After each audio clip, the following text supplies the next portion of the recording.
And I'm like, ooh. We're rolling. And you guys can continue. Okay, The awesome. fun thing is we can always, like, starting off now, we can always, like, if we talk for 2 minutes about just nonsense that we don't want to include, we can cut it off. Right, definitely, yeah. I love that. Yeah, so I'm trying to get out of this, like, interviewer mode and just, like, talking to, like, where we were last Saturday. Right. You know? Oh, yeah. I mean, I thought even just like last Saturday, the synchronicity of I'm teaching you Reiki, and then all of a sudden that hawk flies by. Like, I don't even know how long we stood at that window. Was it 20 minutes, maybe even 30? I don't even know. And it was just like seeing the hawk, because the hawk is one of my spirit animals. Birds have always been my spirit animals. And, seeing that fly by, and I'm like, oh, and we both were just drawn to stand by the window and watch it do its little dance, because it kept flying down onto the ground and doing some kind of weird dance and then flying back up to the pole, and just being like, thank you, thank you for showing me that we're connected, and all of us again are one, and like the nature out there is connected to what we're doing in here. So it's like everything is really all connected. There is no segregation from anything. We are literally connected. Nothing happens by coincidence. It is all a divine orchestration, down to the horn that you would hear beep as somebody is saying something very important. Like, all of that is very connected, and just how long it's taken to get all of that connected is amazing to think about. Like, God literally orchestrated all of this down to a siren, or down to a car horn or anything. So, yeah. People might want to write that off as something that's not real or not Yes. situated as in the way you described it. So how would you describe it maybe to someone that is skeptical? Yeah. So I would probably have them try to take a look at something in their life that was very important, or even synchronistic, because even people that are skeptics have things that have happened to them, and kind of go back to that memory. That would be where I would try to start. But other than that, I would really try to just like, I'd tell them things that had happened in my life that were very synchronistic to, kind of foster that. But again, we're all going to find our path our own way. And if somebody doesn't want to believe what I'm saying, that's totally fine. Like, they can discredit whatever they want. This is my life. This is my path. And this is how I've found God, and how I've found who I am. And not everybody's going to find it the same way, and that's fine. So, I would have them try to either go back and think about something like that could be very synchronistic, or something that's like, tell me what really aha'd you in your life. And if they don't have anything, again, tell them something of my life. But ultimately, pick or choose, they get to decide what they want to believe and when they want to believe it. And I don't need to prove it to anybody. Yeah.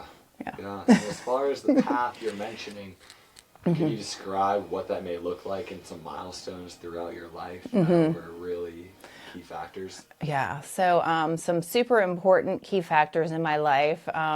One was knowing that girl in the hospital. Second one would have been telling my parents that I knew that there was more to life than just the Catholicism. God was everywhere. God would speak to me in the church. God would speak to me in the animals. There's one particular time where I said my mom shook me. I told her I was at my aunt's house, and my mom came over to pick me up, and she's like, "So what did you do today?" And I'm like, "Well, I saw three people in the clouds. I saw a couple fairies. Had some butterflies that landed on me. I heard some guidance through the wind, and whatnot." And I'm telling her this, and she's just looking at me like, "What? What are you talking about?" And I'm like, well, God wants me to tell you that it doesn't matter where I find God. God is everywhere. And she was like, her mouth just kept opening like she was a fish. And like, nothing's coming out. And I'm thinking, if I'm like, I can't be the only one that knows this. Like, she has to know this. Like, she has to have the same feelings. If the wind can talk to me and the trees can talk to me, they have to be talking to her too. Like, I'm 3.5. Possibly 4. Like 3.5, 4 is about how old I was then. And I wasn't in school yet. I knew that I was going to be starting something called preschool at the time. I didn't even understand what it was, but I remember this. And I'm assuming at this time everybody knows what I know. Everybody can feel everything. Everybody just automatically knows what other people know. Because that's another one of my gifts. I would just know if somebody needed a hug. I would know if somebody was thirsty. I would know if somebody was hungry. So at this young age, I think that's how everybody is. I shouldn't have to verbally tell everybody what I need. They should just know it like I know things. So I'm telling my mom, about the trees and how everything's speaking to me. And she's just, again, the fish, mouth open and like staring at me. And I'm like, does she not know this? And then I'm like wondering, am I the only one? Am I the only one that knows these things without having somebody to tell me this? And she does. She's like, we don't talk about this. She gives me a little shake. Not meanly. I believe me, my parents were lovely, so I don't want to make her out as a bad person. But like, she was raised in an orphanage, and she was a nun for a little bit. So there's a lot of religious trauma that comes along with that. And by proxy, I got some of that from her. And yeah, she said, we don't talk about these things. We're Catholic. God is in the church. This is the way you find, your salvation. And I knew that wasn't. So that was a huge turning point. She told me not to talk about it, not to bring it up again. Don't tell my sister, don't tell my dad. So never talk about it again. So I really shut up at that age. Like, I quit saying a lot of the things that I knew. Little did I know, when I quit that connection there, I would but I would kind of realize that there are dark guides and high guides. There's light guides and dark guides. I didn't know that at the time, but because of that situation, I kind of turned off my connection with my higher light guides. But the lower dark guides really came into effect. So shortly after that, I'd say I would think I was about 6 or 7, fully connected to the dark guides at that point. I was outside with 2 of my neighbors, and I thought it was a good idea to hitchhike, because that's what 6 and 7-year-olds do. To this day, I could literally thank God, blessings for my ability to draw and paint. I could draw the car that stopped. I could draw the 2 people that were in there to this day. So I like to think of that as my almost kidnapping. Literally, my guides were like, stick your thumb out.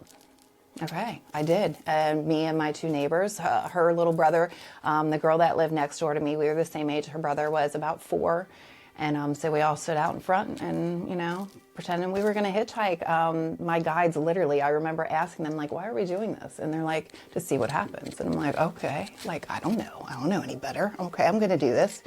And so we do. And I can already hear the car pulling, so I know this car is going to stop.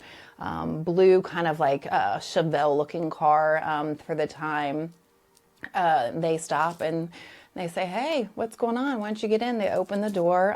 There's a man driving, dark hair, kind of wavy. He's got big mirrored aviator-looking sunglasses. He's got a jean jacket on. The girl next to him has auburn color hair, much longer hair, but still wavy. She's got a brown leather jacket on. She's got jeans on. She's got a flowery shirt. And they just have this smile. She does. He does not. He feels very negative. I can feel his energy at that age. I know he's not a good person, but she feels really good to me, and I'm just standing there still. So my friend's little brother gets in the car, and he gets in the back seat. And I'm still just dumbfounded, like, what's happening? Are we really getting into this car? And so my friend goes, and she's getting in the car. And then I hear in my head, tell them no, get out of the car now. They need to get out of the car now. That's my higher guides that finally came in. They had been quiet for quite a while at this point. And I'm like, oh, okay, I'm not allowed to do this. And they say, put yourself between the door, so they can't shut the door with them in it. So I do. I move myself, and I'm like between the door and the girl that's sitting there, and says she can't shut the door. And I put my hand up on the door, and I tell them both to get out. And my neighbor's still staring at me, like, get out of the car. Get your brother out of the car. You got to get out of the car. So they do. They get out of the car, and they shut the door. And I see the guy can now see like flames in his eyes. Like, again, that's part of my gifts. I can kind of see into people's souls. I didn't understand that back then. But I could tell he was not good, and if we would have went in the car, I would not be coming back. I know for a fact that they had done that to many children around the neighborhood that had been missing. I can't tell you how I know this, I just know. But they shut the door, and he said, hey, we'd have fun. And I'm like, no, not today. The girl smiles, but it doesn't feel so friendly anymore. Her smile went from friendly to very cold. And I just remember seeing them and knowing that another neighbor is about to come home. I can feel that car coming up, and then I hear another car, and they finally drive away. And it's my neighbor that I had already told you about. I'll tell you about that too. Linda, that I usually hang out with at 7. It is her that comes up and pulls into the driveway, and I remember her looking and like seeing like, what was that about? And yeah, so it was very interesting. But literally after that, and they drive away, and I'm just kind of like, okay, bye. Friends go in their house, I go home, like nothing happened. And it was just like, at the time, it felt very big, but not at the same time. But remembering it now is like, wow, like we almost got kidnapped. I'm almost not here. Thank God I am here. I am on a timeline where I am here so I can tell the story. But it was, it was a time period in my life where when I was told as a child not to talk about the things that I knew, that turned off the higher vibrational information and only allowed lower vibrational information to come through. So it was scary to think about. At the time it wasn't, but now thinking about it now, it's scary. Like, I'm like, how many other children out there have this gift and these knowledge and this information that has been told to turn it off? And how many of those children then go into, you know, the negative guides and the addictions and all the things as they grow up? Like, that's what happens. If you turn off that connection to your higher guidance, you fall into the lower guidance. It's there. Nobody knows to tell you to turn that off. Because it's almost every day we see people drinking, we see people smoking, we see people going down that route, but they don't realize that that all starts from a low guide. And if you turn off the high guide, all you have left is the low guides. Nobody tells you to turn the low guides off too. So yeah, I don't know. We'll go to Linda next. Yes, definitely. So Linda, she's such an amazing soul. At 7, I used to hang out with this lady named Linda, literally 2 houses up from me, 3 houses. 2 houses. And I would just hang over at her house. I don't know why. Why is a 7-year-old hanging out with this old lady? I have no idea. Until I'm much older now. Now I fully realize, because I've had a past life regression. I've had many. But at the time, I didn't understand why I was hanging out, having tea and biscuits, crumpets with this lady. But that's where you would find me. I would be hanging out with this older lady, just chilling at her house. We'd be drinking tea in her kitchen, like nothing's whatever. Come to find out through a past life regression that I lived during Nazi Germany's time. So I lived during Auschwitz, and Linda was actually an Auschwitz survivor. So current life, she has the numbers on her wrist. She has her numbers. She is an Auschwitz survivor. I didn't understand that until I had a past life regression. And I see this past life while I'm in Nazi Germany during Auschwitz. And I am secretly sneaking children out of concentration camps. There's a place in the fence where I can sneak kids out. Later on, I found out through another regression that there is also a place where I would lead them through a canal. I would walk them down this kind of like metal scaffolding into where there's some water and there was a boat, and I would take all of these children and I would take them down this stream and take them into one of the towns that was deserted, and there's a house there that I would leave these kids in, this whole neighborhood, not just one house. But come to find out, Linda happened to be one of those children. I had no idea. The day that I realized this, basically I found out, so at that time period, my name was Penny. And this little girl that I let out, her name was Linda. When I let her out, I told her my name was Penny, and I gave her tuppence because that was the money. So I gave her some tuppence to get her to where she needed to go. And she got out and it was fine. And now present day, 7-year-old Rebecca is hanging out with this lady named Linda up the street.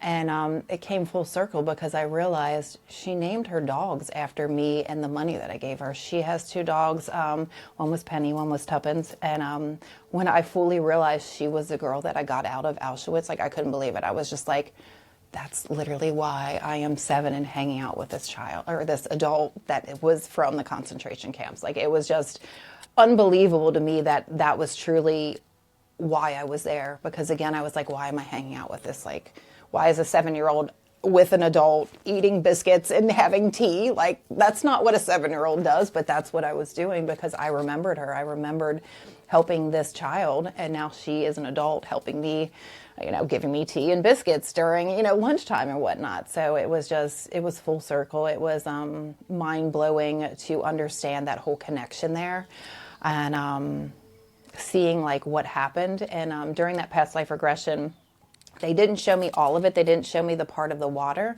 but I knew I kept taking children through a canal and taking them to this house or this neighborhood, and I would leave them there. And come to find out, even more recently, I was having lunch with my shaman teacher, and I had just mentioned it. And she's like, oh, yeah, I had a lifetime in Nazi Germany as well. And I was like, oh, really? And she's like, yeah, I was down in this area waiting for somebody to pick me up, and then it blows up. And we both look at each other and we just start crying, like instant recognition of that's how this ended. That's how she ended in that lifetime. I already had known in that lifetime that I was caught. They busted me for helping people get out. And they took me to where you would burn just a single body.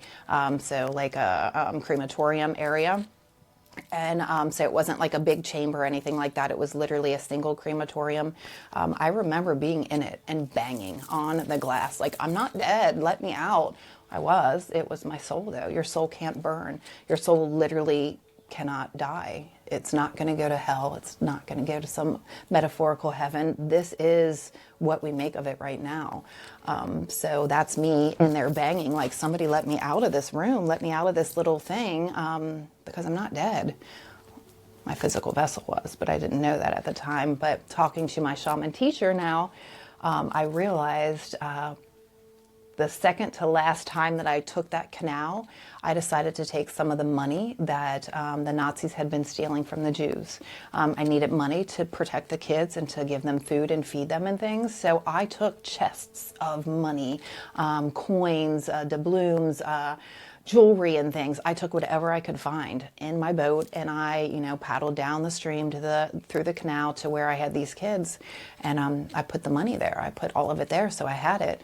Well, the next time I was supposed to pick up the next group of kids was when my shaman teacher was down there. They had already found me, put me into the crematorium area, and they ended up bombing this canal that I used to pick kids up, and my shaman teacher happened to be one of those children waiting for me. And she says she remembers, walking down, there's bricks, and she's waiting at this area where there's a boat, but nobody comes. And then the next thing she remembers is there's an explosion. And she can feel her spirit, but she's gone as well. Her physical vessel is dead, but her spirit is still like, what happened? So this was, when we realized that, we were out at a place eating, and here's two of us with two other people at the table. So there's 4 of us, and 2 of us are just bawling because we remember this connection that we had that we didn't realize at the time until physically it coming up and us saying it again. And I'm like, well, I used to sneak people out. And she's like, I was waiting for somebody and they never came. So it was amazing and beautiful and sad and life-changing again, because realizing that the people that I'm meeting in this lifetime are the people that I've helped throughout lifetimes, and we're all coming back together again to do it right this time. And it's kind of beautiful, but it's also sad, but it's amazing, and I know there could be no other way. There's no other way to have this life happen the way it needs to without the rememberings of the past life and meeting the people that we made contracts with to come back and do these things, to finally free ourselves. So, yeah. And that was at age 7. So does anything major happen until about 14, 15, 16? So let's see. After that, there was definitely, there was a neighbor. He was only a little bit older than me. Very interesting situation there. This goes back to one of the almost sexual assaults that has happened to me. I've had many throughout my lifetime, starting at 3.5, up until probably 5 years ago. It's been a reoccurring thing that happened, but this boy, I used to hang out with him all the time. One time we went into his basement and he tied me up. He tied my arms and my legs. His grandma was watching. It was very hard to come to terms with that. But his grandma was there smoking a cigarette, just watching, like nothing is wrong. And here's these two children, and he's tying her up and whatever. And at the time, again, my guidance is still kind of off. And I'm just laying there knowing that this isn't right. This shouldn't be happening. Starts to lift my shirt up, and I all of a sudden hear my high guides go, run, move as fast as you can. They're yelling, they're screaming, get out right now. And so I do. I finally start to move. He had tied me up with a sweater and a sweatshirt, so it wasn't like I was like rope. It was like, I mean, again, he's only a little bit older than me. So I was able to finally get out, and they told me to run as fast as I can and do not stop. And that's what I did. I got out and I ran up the basement steps out to his backyard, and they lived probably, if I was walking, it would take me a good 10 minutes to get there. And I ran. I don't even know how fast I got there, but I ran straight home, told my mom what happened, and nothing ever happened. I didn't see any discipline. I never went over to his house again, but I didn't see physically anything happen. Never heard of them saying anything to his grandma about it. No police or anything. So it kind of set a precedent in my life that I didn't talk about anything that really happened to me after that. There was many other sexual assaults that did come all the way through fruition that I never told anybody about, because at that point, nothing happened with that one. So why would I think anything was going to happen with any of the other ones? So it really taught me not to say anything again. Made me stay quiet about a lot of things. So many things that it's just really interesting to think back now. Like, I had to go through that to be the person that I am now. So I 100% hold no grudges and don't feel any pain or anger or hatred for any of the people that has been my catalyst, because I don't want to say people that hurt me. Yeah, they hurt me, but that pain made me who I am. And without that pain, I wouldn't be here telling you these stories. So I needed all of that to make me who I am now. And a lot of people have a hard time seeing that and thinking about that. But in the reality of it, we agree for everything to happen to us before we get here. So I signed up for all this. Like, I signed up for all of the things that happened, because without them, I wouldn't be me right now. And I love me. So I'm glad that all of these things happened the way that they happened, because I wouldn't be here. I wouldn't be doing this. I wouldn't be talking to you. I wouldn't be able to tell my story and say, this is what happened, and this is how I became me, and this is how I freed myself from the matrix, if you want to call it the matrix. But this is how I freed myself. I had to walk through a lot of flames and then go back and walk through more flames, remembering them, to get to where I am right now. Yeah. So, yeah. Do you think there are any other major flames you would like to speak on that did affect where you are now? Mm-hmm. So, I mean, there's so many. Like, I'm trying to remember the best ones to say, because I could talk forever on it, really. I'd say probably two of the more interesting ones that kind of happened. I have visitation dreams. So, married my high school sweetheart. Had a lot of there was a lot of issues there as well. He's a great person now, so I don't really want to talk about that too much. But a couple catalysts, his mother passed away. And at the time, we were not in the best situation. He had cheated on me. I was trying to do anything I could to stay in that relationship. And there was a lot of verbal abuse. There was a lot of mental abuse. There was a lot of not much physical abuse. It was more verbal and mental and financial and spiritual and things like that. And there was one point after my mother-in-law passed away that she came to visit me, and she was like, she literally walked in. She has a robe, her hair's all up. I can smell her perfume like it's happening right now. And she like grabs me and kisses my face. And then she's like, you do what you need to do for the kids. You leave, you do whatever you need to do to protect yourself and your kids. And I'm like, okay. And I woke up and I cried. I bawled my eyes out because I was like, oh my God, Mama Jade was here. It wasn't enough, though. I didn't leave. I still didn't leave. I stayed for more years. And then my mom passed away. And my mom also came down, had a visitation dream, and she was just like, shook her head. And she's like, we got a lot of things to do. We got a lot of shit to do, is what she said. Excuse my language. We got a lot of things to do. And I'm like, oh, gosh. But she told me she loved me. And she said, really, you need to do what you need to do. And the next day I woke up and I told my husband at the time that I wanted a divorce, and that was the beginning of me really taking back my power. So those were two huge turning points in my life there, that really kind of formed who I was and formed where I am right now. On top of that, a lot of, I'd say the most other significant thing that happened in my lifetime was knowing, prior to people passing away, I seem to have a gift for knowing that something bad's going to happen or somebody's going to pass away. And just two stories. There's way more I could go into, but I knew my mother-in-law was not going to make it. I went to work. She had had surgery, AAA surgery, kind of went botched. They had to tie off one of her kidneys, and she threw a blood clot, but we didn't know it at the time. I went to work. It was like 3 days after her surgery, and I went to work, and I was like, my guidance was like, you need to leave, and you need to go get your kids, and you guys need to go to the hospital. I'm like, okay.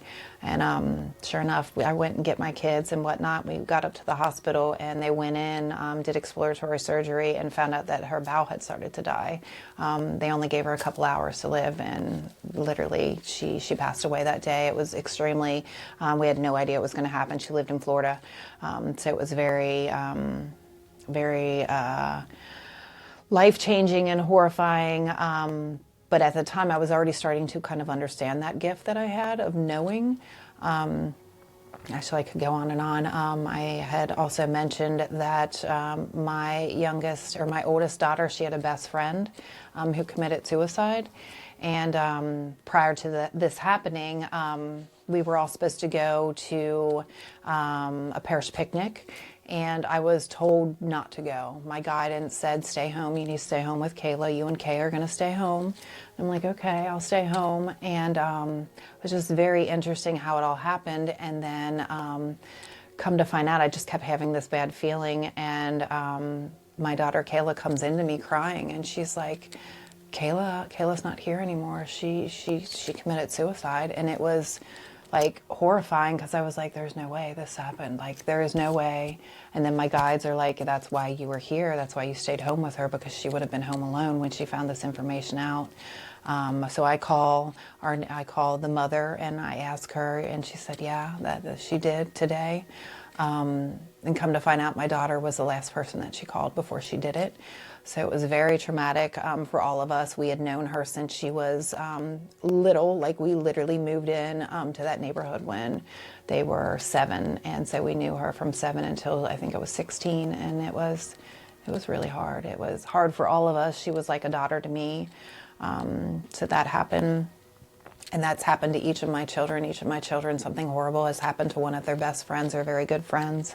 And each time I've been called to tell them to stay home or to be there when it happens with them. So yeah, that's one of my gifts, if you want to call it a gift. I know when my mom was passing away, I stayed home, took care of her, and once we were finally back to her house, because we knew it was the end, I would burn, and I was making a box, and I called it my mom box. It was a Wednesday, and I finished it that day. It was the last conversation I had with my mom. She asked me what I was wood burning, and I told her it's my mom box. And she asked me what I was going to do with it. I said I'm going to put pictures of her in it. Again, I'm much more teary-eyed when I'm talking about it then than I am now, because I can tell these stories because they're part of me. They're part of what's made me me. So I tell her it's my mom box, and she looks at it, and she just gasped and said how beautiful it is. And I loved it. I loved her. The box that I made, it was not my original art. It was a piece of art that I found just scrolling online. But I was called to make it, to wood burn it, and to do it. It had a clock on it, and it had a dragonfly and some flowers on it. I did change it. I added some more flowers and some other things and whatnot. So that's Wednesday night. I wake up Thursday morning and she's nonverbal at this point. So anybody that's been with somebody passing away knows that they go through a nonverbal part where they cannot speak anymore. So that was the last conversation I had with her. That's Thursday, nonverbal. Friday, we wake up. I can tell she's not doing well. I tell the family to come to be with her. She's definitely passing away. And she does. She passes away that Friday. And she happens to be pronounced at the exact time that I would burned on the box. Again, it's not my original art, but I was called to make that art, found that picture, and I was told to make it. And she happened to be pronounced at the exact time, 12:54. That is on the box. It's now the tattoo that's on the center of my back. Because it was that important for me to recognize that I am being guided and told and shown things before it happens. And I can't tell you anymore why I was chosen, why I was picked for this. I'm not the only one. There are many people out there that have these gifts. So I don't need to be on a pedestal. Please don't put me on a pedestal. But yeah, that's part of who I am, is knowing things before they happen, being connected to this energy that we can't see. Yeah, it's been so many life-changing experiences over and over again. It feels like my life has been a series of books over and over. So many different things have happened. I'm constantly reinventing myself, it feels like, and changing and growing. But that's what I'm meant to do. That's what we're all meant to do. We're not meant to stay stagnant and in a box. And were those gifts apparent when you were in corporate America all of those years? So there was and there wasn't. That's a good question. Because of a lot of the trauma that I went through, a lot of it I kind of pushed down. I did not pay attention to it. I didn't really allow it to guide me as I do now. Certain times and aspects I would, for sure, but then other times I would be like, nah, no, that's not it. So there was definitely times where I would not pay attention to it. And at the height of corporate America, no, I did not pay attention to any of that. 100% did not pay attention to it. I really liked to drink a lot. I smoked a lot of weed, I'm not going to lie. I did a lot of things to pretend what was happening wasn't really what was happening. As most of us do. You find a lot of us that will dull out any of our senses. So we don't feel that, so we don't know. Because it is painful when we realize we kind of already had a guidebook, but we didn't want to listen to it. No matter why we didn't listen to it and what was shooken out of us at a young age or what wasn't, like, there was a reason and a point for everything. And at some point I needed to forget a lot of these things until corporate America pretty much gobbled me up and said, hey, you're going to come to profit or God? And I'm like, I'm going to go to God. I don't want to go to profit. It doesn't matter how much money I make. I need to be able to tell these stories and do what I came here to do. And so, yeah. That really was another catapult for me, remembering I was off for 13 months, mental health issues. Literally, my children thought I was having a mental breakdown, but it was really my spiritual awakening. And I'm coming up to the 3-year mark of a very fantastical evening where I prayed all day. My children saw me. They thought I was literally crazy because I couldn't quit praying, because I knew at the time of this happening, it was like my judgment. It was literally the rapture happening to me at that time, at that day. And I knew if I couldn't get out of it, I wasn't going to be here. And if I didn't make changes, I wouldn't be here right now. So it was huge. Again, I was off for 13 months, and so many things happened during those 13 months. That's when I got all my certifications for my spiritual aspects. Got my Reiki certificates. I got my quantum healing certificates. I got my spiritual life coaching certificates. I really did a deep dive into who Rebecca is, and who was I, and who do I want to be. And now I am who I want to be.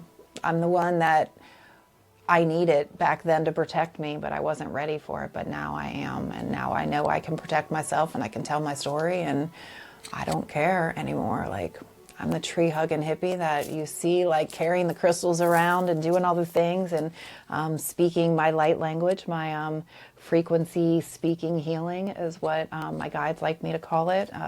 Not just light language. A lot of people talk about light language, but they specifically want me to say it is frequency speaking healing. So that is what I do.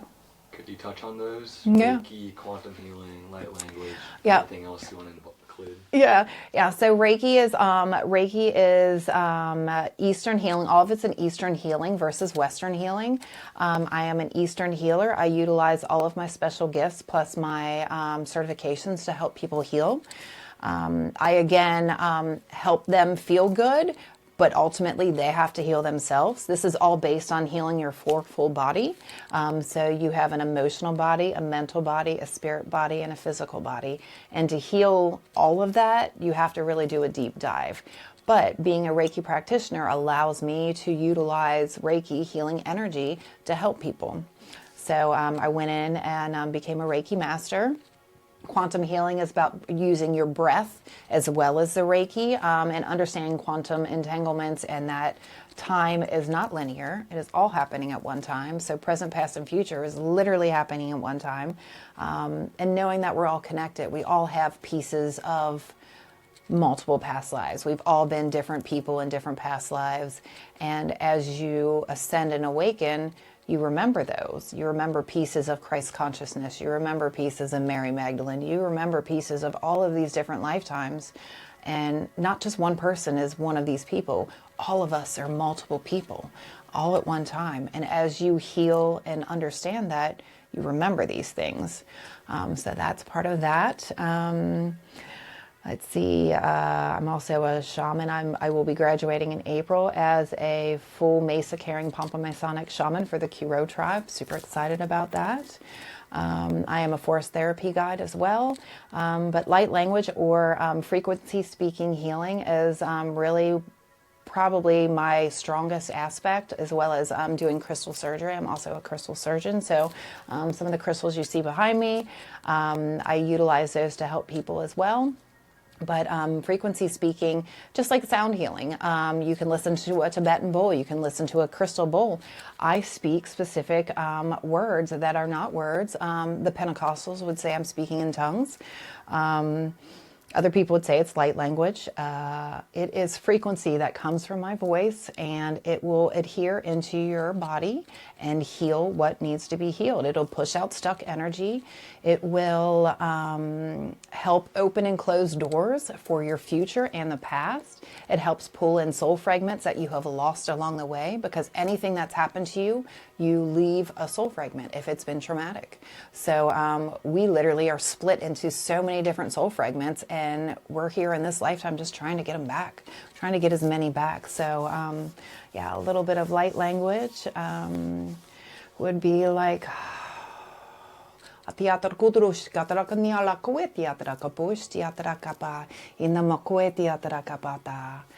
you for allowing me to come on here and tell my story.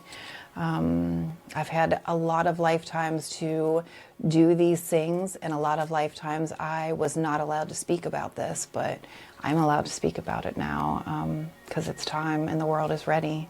So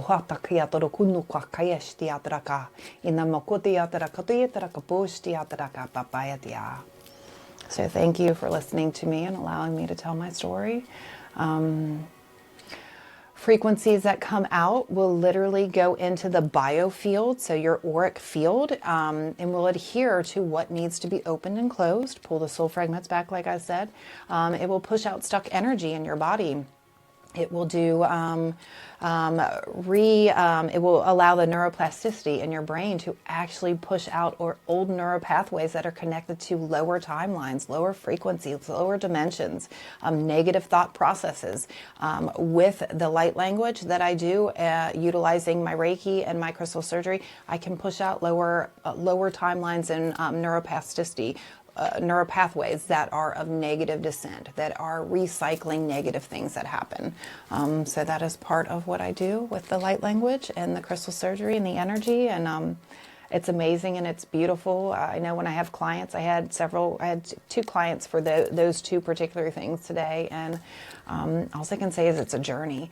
When we finally finished with the hour session, they kind of, I remove the crystals and whatnot. I always have a crystal, either rose quartz or jade that I put on their eyes. I take that off, and I just tell them to wiggle their hands and feet and come back, and every one of them is always like, whoa, where have we been?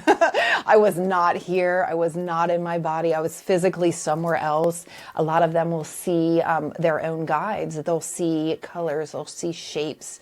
People will hear things. People will smell things. People will feel things in their body. And it's just amazing to be able to help people and have each experience be a little different with everyone. So it's never going to be the exact experience for each person. Each person, it is tailored exactly what they need. Specific guides will come through. I know I had told you one where a monk had come through. He had no teeth. He was blind, super old, from the 1800 BC. It was just, it was just amazing to see these images that came through and that come through on a daily basis when I work on people. And I'm just blessed and I'm humbled to be able to do this and to continue to do this, and that I've been supported in such a way that I am still technically, March 1st was a year that I've had this office opened and have not had an actual 9-to-5 out of the corporate world since October of 23. So it's been beautiful to know that I can sustain my life doing this and that I'm so supported. It's just amazing. Yeah. Can you touch on what you'll be doing as a shaman? Yeah, so when I finally graduate in April as the shaman, I will be doing what's called an illumination, which is very, very similar to Reiki, except I use kuyas. And kuyas are the crystals that specifically tell me that they want to work with me. So kuyas, they are all basically baptized to do this work. If you want to say baptized, it's probably not the right word, but they pick you. You talk to your crystals. You say, hey, do you want to work with me? Do you want to work with me to help heal people? They'll say yes or no. Crystals will talk to you. They are energy just like anything else. So you end up picking 3 crystals at north, south, east, and west, because everything's based on the Southern Cross. And then, so you finish that, and at one of the directions, 3 of the crystals actually have get baptized in fire, literally. They get wrapped in foil and they get thrown on a fire for 24 hours. So they have to make it through the fire to be able to work with you in your mesa, which is like your medicine bag. So yeah, I work with crystals. I work with the pendulum at that point to find the stuck energy in the body, find out what chakras are not opened. We go in and open the chakras. We go in and find any liquid or stuck energy. Liquid energy is the kind that you will chase around somebody's body. It usually makes a triangle somewhere. So say you have a hurt ankle, but it doesn't want to stay there. It's probably going to move to like the other side of your body's knee, and then it's going to maybe move to the hip. So energy always forms a triangle in the body. So a lot of times we're finding and chasing that energy. Then we use drums or rattles to push it out. So that's an illumination. We'll be doing soul retrievals, destiny retrievals, shamanic journeys. And soul retrievals are exactly what it sounds like, and so is destiny. We go in, really subdue the body, allow you to kind of just like get into your own zone, and we go in and we find out where you have trauma. We find out what created that trauma. We find out what gifts that you have. We find out what guidance your guides may want, and then we bring that all back to you, and we show you what it is, and we tell you what information we found. And it's just beautiful because we were able to pull those soul fragments in that way. So yeah, it's another tool for my toolbox that I have. Destiny retrieval is literally finding your destiny. What path did you come here to walk? We are able to do the same thing. We go in, we find out what destiny, what path you're meant to walk, and we bring it back for you, and we tell you what it is, and then you get to form your own ideas there and decide, because we all have free will. You get to decide, do I want to act upon that? or what do I want to do with that information? So it's all, again, everything that I do, everything that God allows me to do is in divine timing and in divine will, with all the freedoms of a sovereign being and the ability to self-govern with peace, prosperity, safety, and prayer for all. Those are words that I live by, and it's super important to me to make sure that everybody understands that. And yeah, that's how I walk. So it's, I've been blessed. I've been so blessed. And yeah. Besides the present moment and what you're excited about now, is there anything you're excited about going forward? Super excited going forward, definitely for graduation on that. What is also happening, I just happened to be going to the UK for the spring equinox. Amazing story, but I have concert tickets to go see Inoko. She's a spiritual singer that has a lot of religious trauma. Her concert was supposed to be in November, got postponed until the March 21st, which is the equinox, and spring equinox happens to be in London in the UK. So I get to go to Stonehenge for the spring equinox. I am so stoked. I've never been out of the country. Super excited about that. And to tie it back into that 3-year period, 3 years ago, when my kids literally thought I was going crazy, I was visited by Source Energy, by God. Literally said, hey, you're going to have to do some things. You're going to have to make some changes. You're going to have to let a lot of people, places, and things go. But if you do those things, you get to see amazing places and do amazing things. And I was shown Stonehenge. I was shown many other places that I would go to. And I didn't know how it was going to come about, but 3 years later, almost to the exact day, shortly it'll be 3 weeks, or 3 years and like 2 weeks when I'm actually at Stonehenge. It's happening. And I would have never said I'm going to Stonehenge. How am I going to make it to Stonehenge? I'm going to Stonehenge. So it's like, oh my gosh, it's really coming true. So that's happening. At the summer solstice, I will be in Ecuador doing some plant medicine, Pansadro, with my shaman teacher and my shaman group. We are going over there again for the spring solstice, or the summer solstice. We'll be there in the crater, almost at the 00 longitude and latitude. So that's going to be amazing. Super excited for that as well. I know big things are coming in. I can feel the energy changing. So it's just amazing that these things are happening, and that God's blessed me to allow these things to happen. And yeah, I don't know. I just sold my house too. So I'm moving somewhere, but I'm living by faith. I don't have another house. So that's what's really interesting. Most people in my situation would be freaking out right now. I have to be out by the 8th. Technically I have till the 9th, but they get in on the 9th. So I want to be out by the 8th. So March 8th, like 6 days from now, I have to be out of my house, and I don't have another place to go. But I know there's a plan. I know that what's meant for me is going to come in. I'm not worried that somebody else is going to take it. I know that I need to keep having patience, and what will be, and it's going to be beautiful. And yeah, I have a schoolie if I need to live in it right now, but it is also getting a new floor because I had some water damage. I came about the schoolie in the same way that I'm coming about everything else. I was shown that I was going to be driving around in an RV a while ago during that period.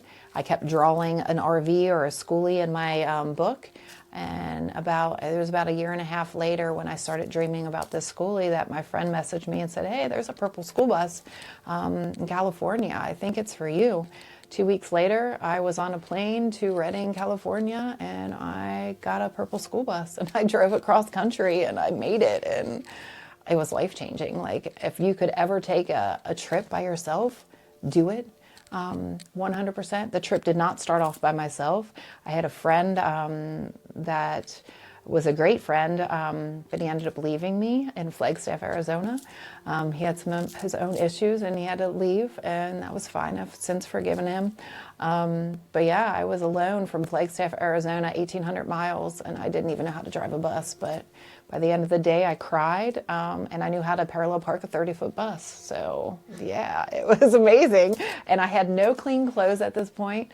No clean clothes, no, I was just down and out. I couldn't believe it. And so I learned how to parallel park this 30-foot bus at Days Inn in Flagstaff, Arizona.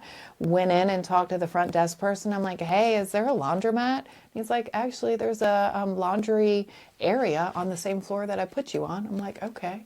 I'm like, do you have change? And he was like, oh, I just happen to have $10 in quarters. I said, do you have any laundry soap? He just happened to have exactly enough for me to do 2 loads of laundry that night. So I sat and did 2 loads of laundry. And I mean, really, that's how most of my life has been. It's just been at the exact time that I need it, exactly what I need, no more, no less. It's been provided. And yeah, so those are just a little bit of how I know and why I know that no matter what happens to me, I'm going to be fine. I know there's something bigger coming. I've been trying to create a community for like-minded people, people that have went through these things that I've went through, spiritual awakenings, mental breakdowns, abuse of all kinds. I want a safe place for them to heal. And so that's what I'm trying to find, is a place that I can belong to allow other people to come and heal. And if they can work on the land, I will heal them for free. I will teach them how they can heal if they want to come. But I got to find the land first. So I'm in the process of doing that. So that is my wish. That is what I am manifesting. And I know it'll come in. I know it's coming in. I can feel it. So what's the dream space look like? Oh, dream space is definitely lots of land, lots of acreage that we can put tiny houses on, or yurts, or school buses, schoolies, whatever. It could be a multiple of those different things, but it's got to have some forest. It has to have flat land that we can grow our own food. It's going to have a place where we can, I'd like to call it old school, teaching people how to can, teaching people how to make candles, teaching people how to do all of the old things that we really need to know how to do. It's going to have that. It's going to have a safe space for the animals that people need to leave with. So a lot of people don't leave abusive relationships and abusive places because they can't take their pets. They can't take their livestock. This place will have a place for the pets. We'll have a place for the livestock. Have a place for the kids. It will have a place for you to heal and learn. It's going to have running water that we can do reverse osmosis, and we can drink from the land and not have to, rely on city water, public water. It's going to have all of those things. It's just going to be a beautiful place where people can go to learn and heal and to work on the land and leave a smaller footprint, because that's what we're here to do, is to leave a smaller footprint, not a larger one. I don't care what kind of car you drive. I don't care if you have a car. We need to leave a smaller footprint. Like, Mother Earth is crying for us to quit polluting and to just leave a small footprint. So yeah, that's what my dream place looks like. Definitely, I feel like it's out west somewhere, but again, I'm open to interpretation. Who knows? Maybe it's over in the UK. I don't know. I don't know where I'm going to be. Literally, that's how I am. I know what is meant to be will be, and that's where I'm going to go. And I'm going to be mobile. I really see myself moving in a lot of places to talk and help people and teach people what I'm telling you about right now. So I'm helping people with their intuition and how to understand the guidance and what's a high guide and what's a low guide. Because if I would have known that when I was younger, I wouldn't be who I am today, for sure. But if we could teach the kids that at a younger age, like, what is a high guide, what's a low guide, and allow them to speak freely, this world would be a lot different than it is right now. At least that's what I think. So, yeah. That's beautiful, Rebecca. Thank you. Thank you for coming on. Yeah, thank you so much. That was awesome. Yay! So much. I'm like, there was a lot.